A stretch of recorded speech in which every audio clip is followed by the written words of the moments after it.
This is the Bringing Business to Retail podcast with today's guest, Jasmine Tirani.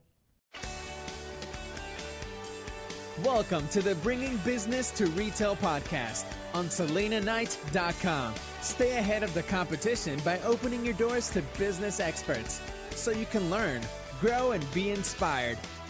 Passionate about bringing business strategies to independent retailers, please welcome your host, Selena Knight. Hey there, and welcome to this week's episode of the Bringing Business to Retail podcast. As this episode goes live here in Australia, we are in the middle of school holidays. And I know for you guys in America, it is the summer holiday. So here in Australia, we've got 2 weeks of school holidays. And over there, you guys have nearly 3 months of school holidays. It's ridiculous. I do not know how you cope. So props to all of you parents out there who are working and juggling children at the same time. It is a hard situation to not feel guilty about. If you're anything like me, you're juggling play dates and lots of screen time and trying to fit in trips to the movies and trips to the zoo and just making it feel like your kids are on holidays while you still get work done and stay sane. Honestly, I can completely hand on heart say that my kid gets to watch the iPad quite a bit during school holidays. There is no judgment in this house when it comes to getting work done and that work-life balance. So it's quite fitting that today's guest talks all about parenting. Today's guest is Jasmine Tirani. She is a personal life expert and is a licensed psychotherapist with 2 master's degrees from Columbia University. Jasmine invented a program called Life Therapy, a revolutionary method that combines psychotherapy and coaching with mindfulness and meditation. And we all need a lot of those last two things in our lives. Jasmine helps professional women and mothers find success in their personal lives, whether they're struggling with relationships, anxiety, confidence, body image, or just plain parenting. Jasmine's got practical tools to help you create an extraordinary life. And in this episode, Jasmine and I talk a lot about how what can appear on the outside to be the perfect life doesn't necessarily mean that as the recipient, you have every tool that you need to grow. It's a very emotional episode, this one. Jasmine talks about the loss of her mother and we talk about a bit of woo-woo, but it's worth getting through to the end because in it, Jasmine is going to help you. If you're a mum, if you're a parent, if you're the kind of person who is constantly battling to find that balance between work and life, what success looks like for you, how you feel about yourself in life, then Jasmine's got some practical tips and tools to help you get on the right path because it is all about you as a mum being a barometer. And that's something that we brought up in the conversation, how we're kind of the driving force. As the mum, everybody takes their temperature from us. If we're messed up, I think Jasmine calls it a hot mess. If we're a hot mess, then everybody else just can't get their stuff together. But when we're good, when we're calm, when we're feeling okay, when we feel in control, life just is a little bit easier. If you are a parent and you are juggling and wrestling with these school holidays, I reckon that this is time to pop those earbuds in while you are cooking dinner, cleaning the house, letting your kids watch the iPad, whatever that may be, because this episode is going to make you feel so much better about yourself. And feeling better about yourself is one of the key things that I believe you should be focusing on in your life. But sometimes confidence just feels like it's a little bit out of our reach. It feels like it would be great to have somebody by our side just pushing us along, giving us a kick up the butt when we need it, and just telling us that the decisions we are making are all for the best. And if that is something that you are looking for, then I am pleased to announce that my coaching programs are currently open for applications. So a couple of times a year, I bring new people into my high-level one-on-one coaching and into my group mastermind, and we do amazing things. We get some fabulous results. Like, who doesn't want results like spending $15 on ads and making $3,500 in the process? We support each other and we take action. And when you have somebody there by your side The impossible definitely seems possible. So if this is something that you've been thinking about in the back of your mind and you think, maybe I'd like to work with Sal, head on over to selenaknight.com/coaching. You can have a look at the programs that are there. And if one of them looks like something that you think you need in your business, feel free to click on over and pop your application in. And once we've received it, we'll go through and we'll be in contact. So it is an application only process. It's not a difficult application. It's just a few questions that we need to look at in order to see if the programs are a great fit for you. So head on over to selenaknight.com/coaching if you feel this is the right time in your life to get that helping hand to grow your business. Okay, let's jump into today's episode with Jasmine Tirani. Hey there, and welcome to this week's episode of the Bringing Business to Retail podcast. Today's guest is Jasmine Tirani, and she is going to challenge your beliefs and your thoughts on motherhood, parenting, work-life balance, and even success. Is all of this actually possible? Welcome to the show, Jasmine. Hello. Thank you so much for having me. No problems. Thanks for coming on. I have to say that the whole work-life balance, it's one of these topics that we are always trying to cover. Everybody's got their own opinion, and I know that you have been through a lot, and you've just written a book that is going to help mums to kind of balance it all out and have it all. So tell us a little bit about how this story started. How did you end up writing this book? That's now. What was then? How did you get to this point in your life? Okay. You ready for the story? I'm ready. All right. Well, so I grew up in a home that I think was pretty far from the ordinary. My friends used to lovingly call it Willy Wonka's factory. So the mailbox was shaped like a big pink heart. There was purple trim around the border of the house, every post on the walkway going up to the front door, and every cabinet in the kitchen was a different pastel color. And there were wall hangings of hearts and ice cream and hot pink leather couches and illuminated signs of love. And it was just this home of warmth and fun and ease and welcomeness, and everyone was happy to be there. And it was really the representation of my mom's inner space, essentially. She was highly tuned in, very spiritual, meditated an hour a day, and she just was a being of light and love in every way. And she really created this environment of consciousness, of love, of openness, and she was lucky that my dad got on board. So she was definitely the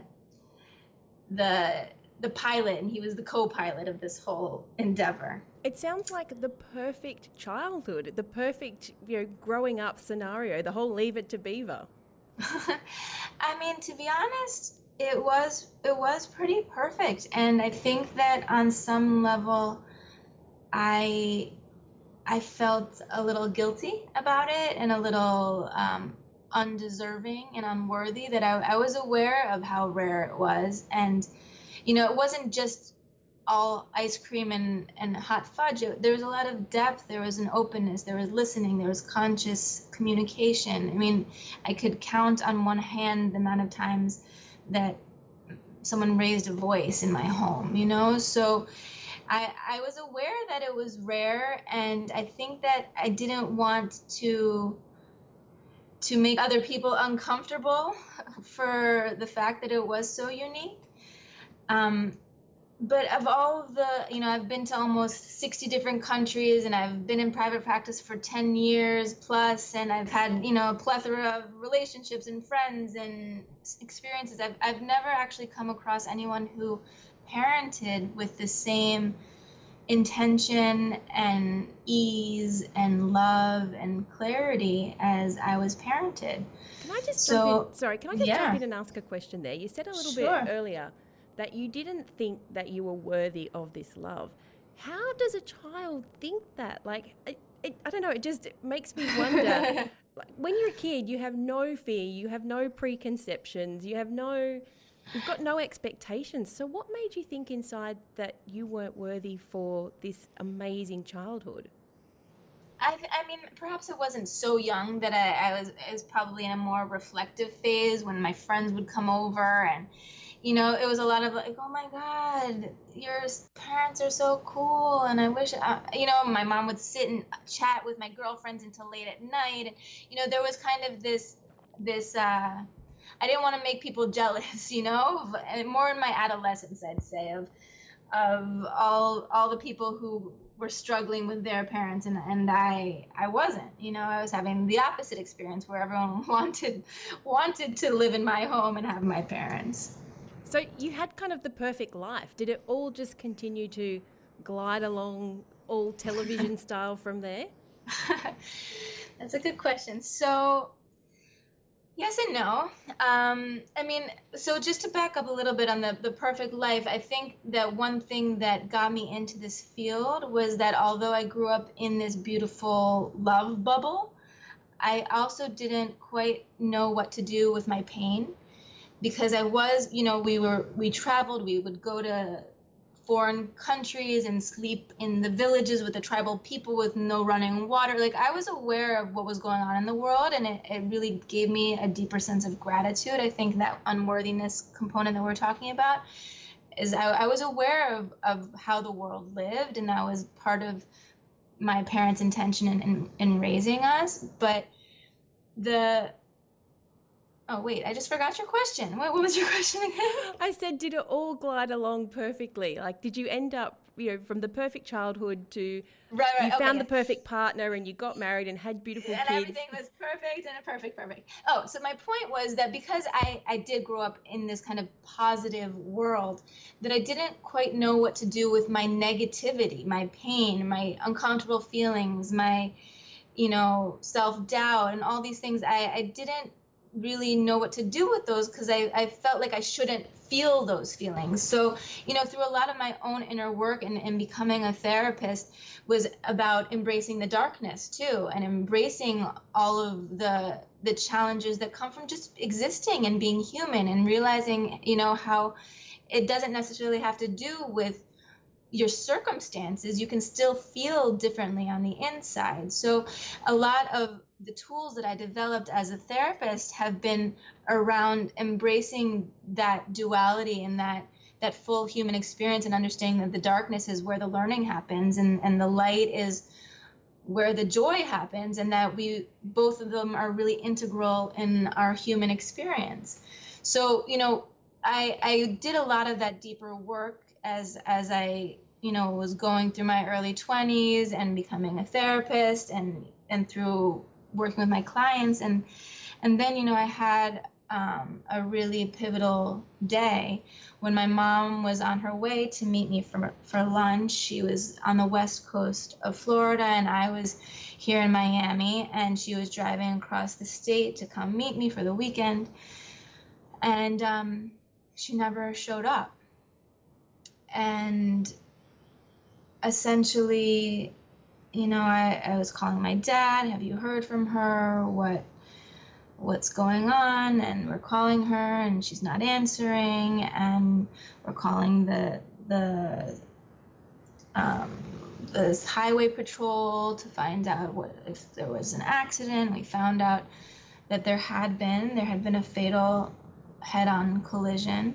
Someone lost control of the car. It was going south, and no further information was available. And then your mind starts wondering, oh my God, could it be?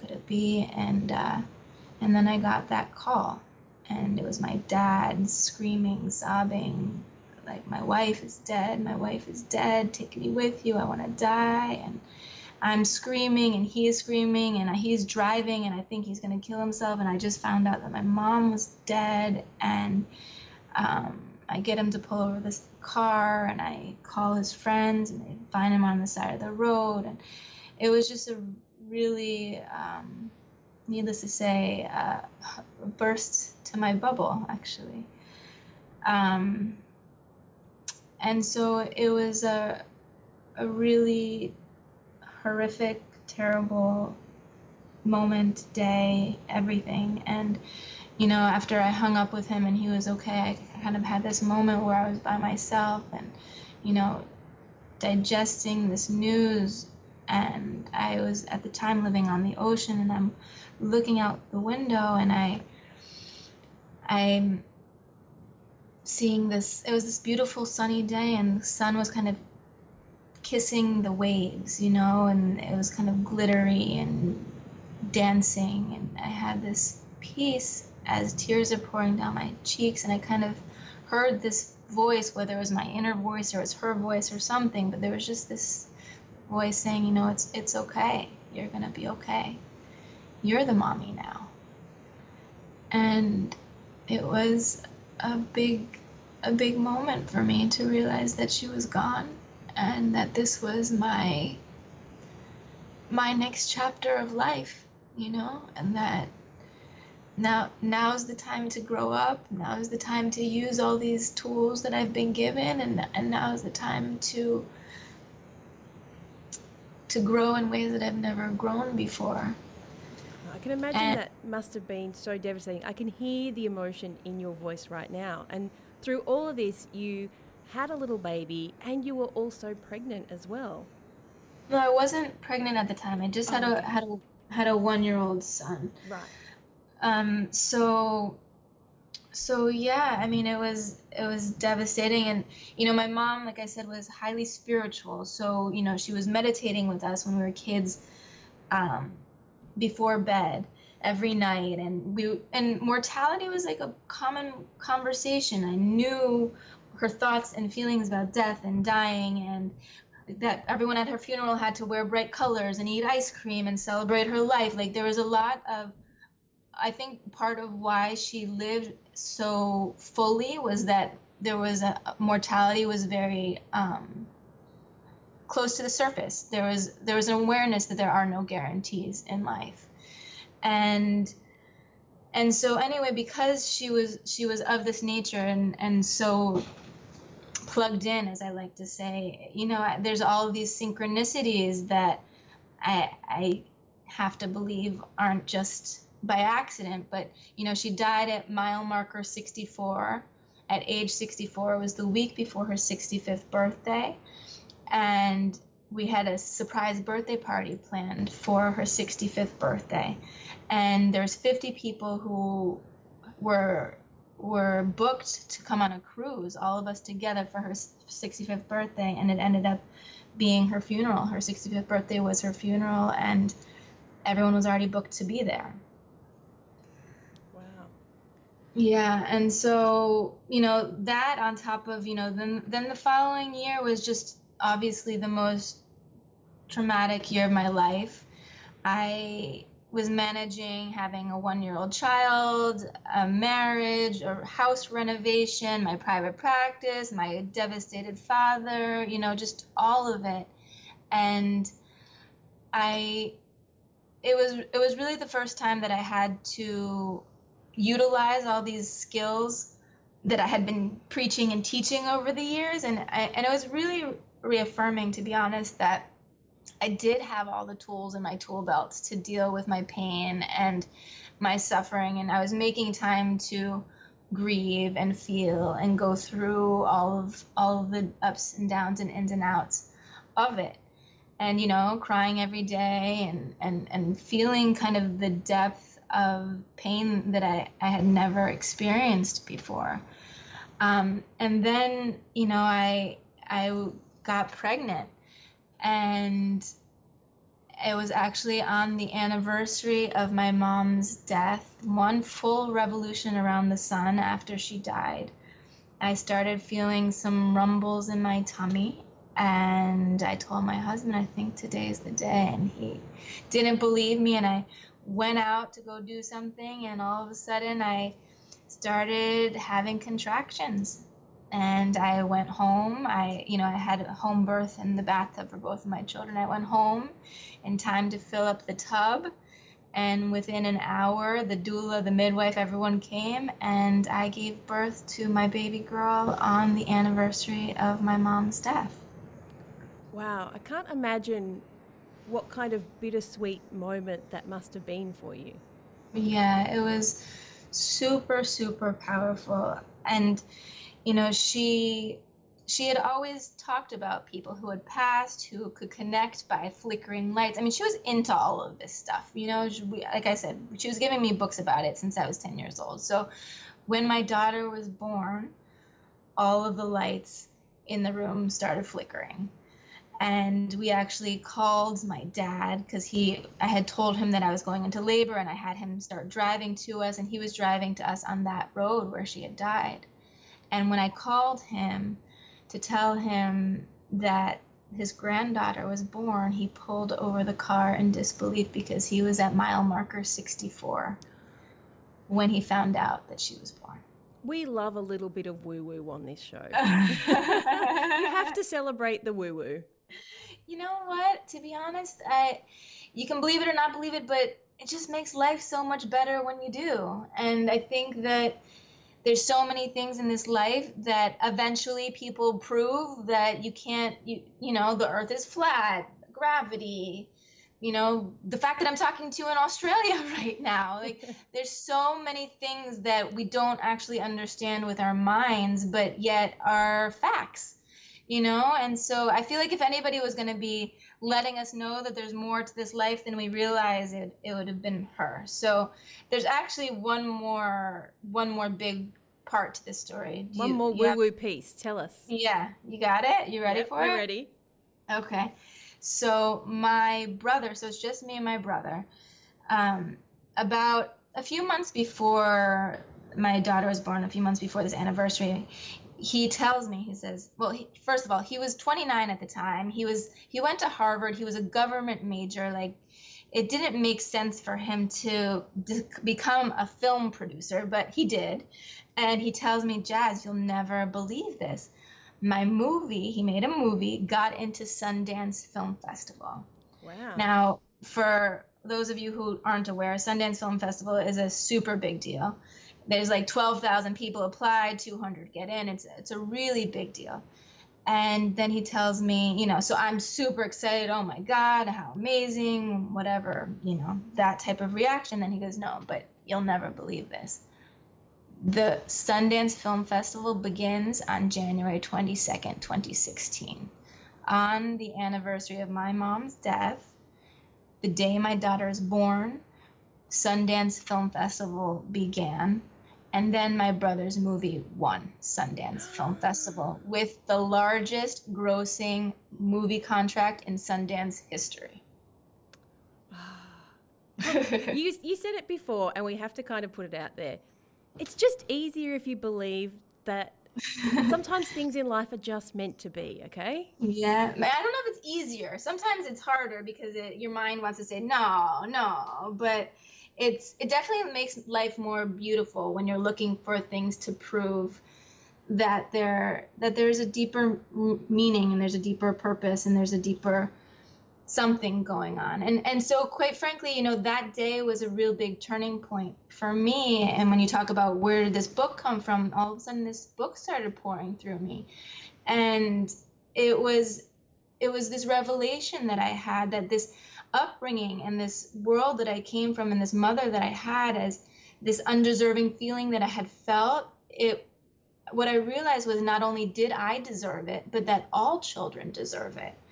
And that her leaving was my gift, and was my opportunity to share and to find the courage to share, because before I didn't feel like I needed to. And so this book just kind of came through me, and it was more at the beginning just for me, you know, through my whole healing process, but also to just kind of, as a new mother, you know, of two little ones, I was bottling kind of all the 10 core practices that were the foundation of my home. And so that I would have it, so that I wouldn't forget it, so that I had this kind of to come back to when times were hard. And then I realized, hey, I bet this is really beneficial to any mother. And so then I had to figure out how to make it and package it and make it available to the rest of you. So you're welcome. So we probably don't have time to go into all of those 10 core practices, but just how about you just tell us what they are, and maybe we can jump in and talk about a couple of them. Ooh, I have to remember them all offhand. Okay. They kind of go a little chronologically through parenthood, but the first one is about embracing change, um, learning how to understand when we're in transitions and kind of the insecurities that arise when we're in transitions, and how to be open to the process of going with the flow when you're used to more routine or more predictable scenarios in life. Um, I should feel like I should go get the book so I can actually give you all the chapters. Maybe the ones that just pop out to you, Okay. because I guess at the end of the day, people are already getting an understanding of the kinds of things that you would talk about from your story and from your life. So how about we just go with the woo, and the ones that pop up to you, maybe the top 3 that pop into your brain, Okay. are the ones we'll chat about. Okay, so one is about listening, is really how to develop actual listening skills so that people feel understood. I think that, as a psychotherapist, and also the book is coming from the perspective of being parented, right? And so it's the experiences that I had as a child growing up with this extraordinary mommy, but also my desire to be an extraordinary mommy, and my own challenges of wanting to be so in as a new mom. So it's kind of this child's perspective, but also a new mom's perspective, but also a professional psychotherapist perspective. So one chapter is all about listening, and another chapter is all about embracing adolescence. How to handle that challenging time, and how to have conversations with your kids that are more uncomfortable, but that can foster real intimacy and connection. Another one is how to decrease drama in your home, and how to be less overreactive, and how to be more patient. Another one is how to be on the same team, how to really flow with your kids instead of against them. I think as parents, we all often flow against our kids. My child is about to turn 10, and it feels like we have a constant battle of everything. Everything. Yeah, Name it. everything. No, it's true. It's true. And it's very easy to want to get into the role of, no, I'm boss. No, I'm boss, and trying to kind of, I actually didn't even say this in my book because I thought of it after, but to be a detective, not a cop, to try to get to the source of the issues rather than just responding to the symptoms. And yeah, it's a good one, right? I really like that one. But yeah, I mean, it's a lot has to do with energy, and the whole second part of my book is about self-care, which is your whole point of this segment, I believe, which is that in order to be all these things that we want to be and to show up for our kids in this way, we need to take care of ourselves, because if we're on a level 10 of anxiety, then any little thing can throw us over the edge. So it's really about having some fundamental key core practices that help ground us kind of to the bottom of the ocean instead of getting caught up in the waves of life. Sorry, one more last thing is that it's really about the quality of presence that we have with our kids, because there's a lot of go, go, go, do, accomplish, accomplish, accomplish when in our lives these days. And so it's really about, no, the quality of my presence is as important, if not more important, for developing this love and connectedness and confidence within my children than what it is that I do for them. Okay, so I have to ask your advice here. You are the professional, and I feel like I need to ask your advice here. I have a few clients, and I know that one of the big things that repeatedly pops up for women is this, requirement, whether it's self-imposed or society-imposed, or, it is actually imposed, that we have to carry everything. We have to be on top of the social calendar. We have to make sure the food's in the fridge for the lunches. We have to make sure that there's stuff in the freezer to make the meals. We also have to work. We have to remember when the play dates are. We have to do a lot of the so stuff. much. And then in all of this, we also within ourselves, we want to be successful. We want to be successful in our careers, in our businesses, with our families. We want to be popular with our friends. How the freaking hell do you deal with it? It's so true, right? It's a lot. I think that we're not really cut out emotionally to handle so much. I think that what it comes down to is prioritizing and delegating and getting clear of what are the things that are really most important and focusing most of your energy on those things. So if there are ways to delegate to the things that are less important, do so essentially.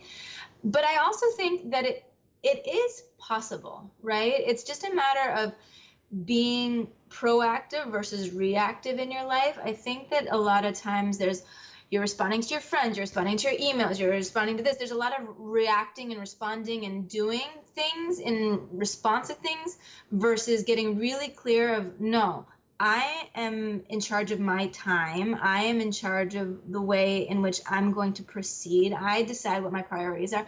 For example, I just started waking up at 6 o'clock. My kids don't wake up until 7. So I exercise before they wake up, and it has changed my life because prior to that, I would wake up when I'd see them in the monitor, they're calling me in the monitor, and I wake up, I'm frazzled, I'm, going downstairs, haven't brushed my teeth, haven't washed my face, not, just kind of starting life in this reaction mode of like, go, fix that. But now, when they wake up, I've had a morning already, and I've exercised, and I've meditated, or I've showered, and I'm ready to start the day. And even in terms of my business, I've gotten really proactive of dedicating time to my priorities. So I've made lists of, no, what do I want to accomplish today? And this is going to happen first. What are the hard things that I want to avoid? Let me do that first on my to-do list. And I'm putting on the side all of the things that people are asking of me. I'm ignoring my emails. I'm ignoring my text messages. My ringer is off.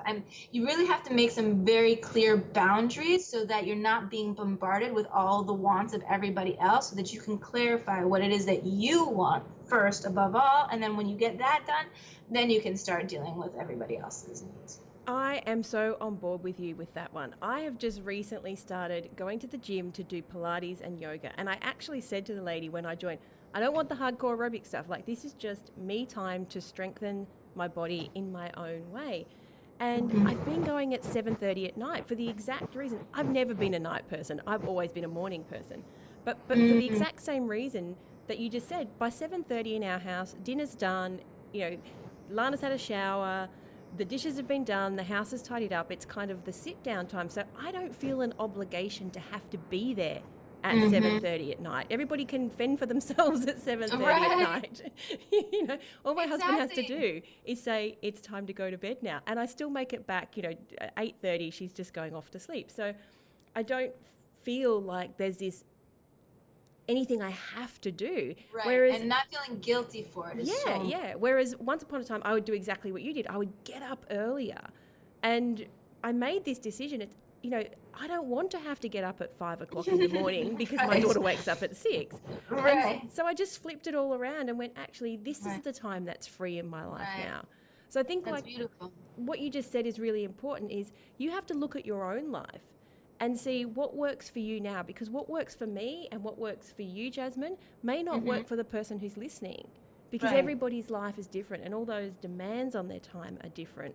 So your point about just getting clear about what you want is like that's the takeaway for as far as I'm concerned. Well, and not only just what you want, but also understanding that self-care is the foundation of all of it, right? So that if you're not solid, the mother is the foundation of the home. Your energy is contagious. If you're good, everybody's good. If you're a hot mess, everybody's a hot mess. If you're super reactive and throwing things and getting angry and heated about dumb stuff, then that's the vibe that the home is. And so you have to figure out, well, what does it take to keep me sane? What does it take to keep my relationship healthy? What does it take to keep this grounding in my home? And I think that, coming back to my mother meditated for an hour a day. She would wake up a half hour early. She'd go to bed a half hour late. That was her thing. She would exercise regularly. There were some core fundamental things that, as much as she put us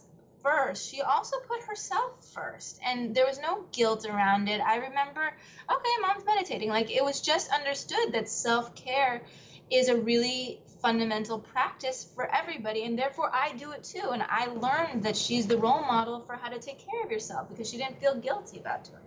This is like putting the oxygen mask on, isn't it? When you're on the Yeah, plane, exactly. you've got to put your own on Exactly. first in order to be able to look after everybody else. Exactly, and to really do it. I think a lot of times we're just tired and, oh, I can't. No, like that comes first. And I don't know if you've known the rocks, pebbles, sand example of, if you look No. at your day, your schedule, like a cup or a bucket, right? And you have rocks, pebbles, and sand. You have to fit them all in, you have to put the rocks in first, and then the pebbles, and then the sand, right? Because otherwise, if you put the sand in first, there's no room for any other things. And so essentially, self-care is your rocks. That goes in first before anything else, and then you can fit the other things in. But if you start putting the other things in and you just start reacting to the day and whatever everybody needs, there's no time for you, and there's no time to put in those rocks, and there's no space for them. My naturopath said to me when I was going through a terrible bout of adrenal fatigue, she said to me, the mother is the barometer. And you just said the same thing. You are the level that everybody else performs at. Right. Yes. So if you are the hot mess, like you just said, Right. everybody else's world just falls apart. And this is, Yeah. this is just one more of those mental load things I think we carry as mums, especially, is that, we have this, burden to live up to that, now we're the barometer for everybody else. Right. But you're saying you can take that back. You can be the barometer and make that a happy place to be if you look after yourself first. Right, and just, I think what it really comes down to is just prioritizing you. I think that, oh, well, I gotta make money, I gotta do this, I gotta do that, I don't have time, it's too hard, blah, blah, blah. Is none of those things work unless you're good. If you think of like yourself as a house, right? Like the foundation of that home is your self-care. It's your psychological, emotional, spiritual, and physical well-being is that foundation of the home, of your personal home, and also the home that you live in. But if that foundation isn't solid, then everything else crumbles eventually. So rather than seeing it as daunting or exhausting or guilty or whatever, is getting excited to take care of yourself and understanding that everything else gets better when you do that first. So, personal question, do you ever feel like you have to live up to the expectations that your mum set? Yeah, I do it to myself. There's one of the things that I would write about in my book was like, I'm writing about, all these ways that I want to be an extraordinary mommy, but my voice is in my head is saying, well, but you don't always do that. And you don't always do that. And, like doubting myself and judging myself and all these things. And essentially, I think the most fundamental part of the parenting that I received was that it was based in unconditional acceptance.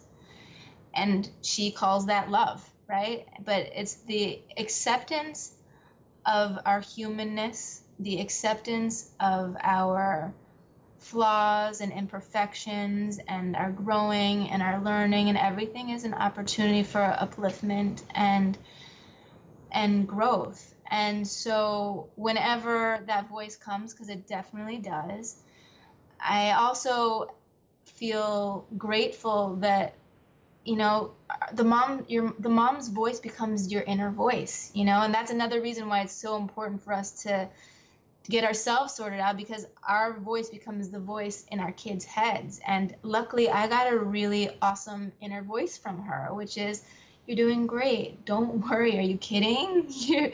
Look how much you're doing. I have that encouragement and that acceptance and that unconditional love voice that comes naturally through me because I got it my whole life. Oh, I think that's a really poignant place to stop and say, where can people find this book if they're looking for such a thing? Well, it is not actually available yet. It will be available within the month, I believe, hopefully, probably early September. So to make sure that you find out when it's available, go to my website, www.jasminebalance.com, and jasminebalance.com, and there's an option to put in your email address and to be informed of when the book's going to be ready. But it'll be on Amazon. It's going to be audiobook. I sat in the studio and I read the whole thing. I cried and everything. It's, right to the core. So there's the audiobook, the ebook, there's the hardback cover. The hardback is actually the perfect baby shower gift. So you can buy a bunch for all of your mommy friends and your pregnant friends because it's beautiful and it's hardback and it's a lovely giftable item as well. But then there's the paperback for your own reading desires. To carry around in your handbag. Exactly. Thank you so much for sharing your story and Of for your course. insight as well. Thank you so much for having me. I really enjoyed talking to you. It's been great listening. Thank you. Thank you.